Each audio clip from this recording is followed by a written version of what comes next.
Naitala ng Pag-asa kahapon ang peak heat index sa Zangli Point sa Cavite City na umabot ng danger level na 43 degrees Celsius.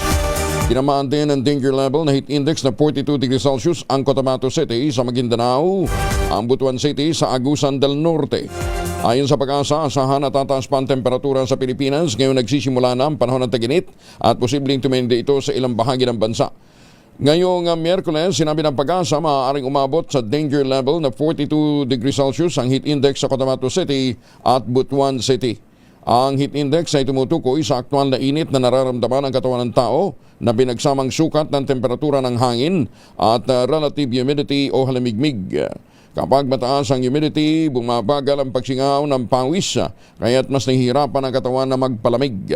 Sa 5-day computed heat index ng Pag-asa, ilang lugar ang inaasahang mararanas ng heat index na nasa ilalim ng extreme caution o nasa pagitan ng 33 degrees Celsius hanggang 41 degrees Celsius, kabilang ang mga sumusunod. Ang Itbayat, Batanes 32, Basco, Batanes 31, Tanay Rizal 32 degrees Celsius. Sa Laurelio ng Pag-asa, kasama na natin Alzar. Good morning! Hello, good morning po, Sir Angel. Ganun din po sa lahat ng taga-subaybay. Well, asahan pa rin natin na mainit at malansangan na panahon sa bansa.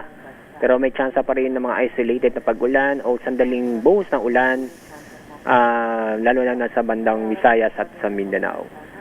Dahil sa mainit at malansangan na panahon, ang inaasa nating heat index na kung saan napilang mataas na heat index natin inaasahan ngayong araw ay 42 degrees Celsius doon po sa Cotabato City at Butuan City.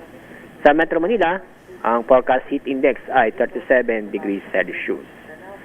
Sa mga kababayan po natin may balak o nagpaplano pumalaot, sit naman po dahil ang lagyan natin karagatan ay banayad hanggang sa katantaman nito.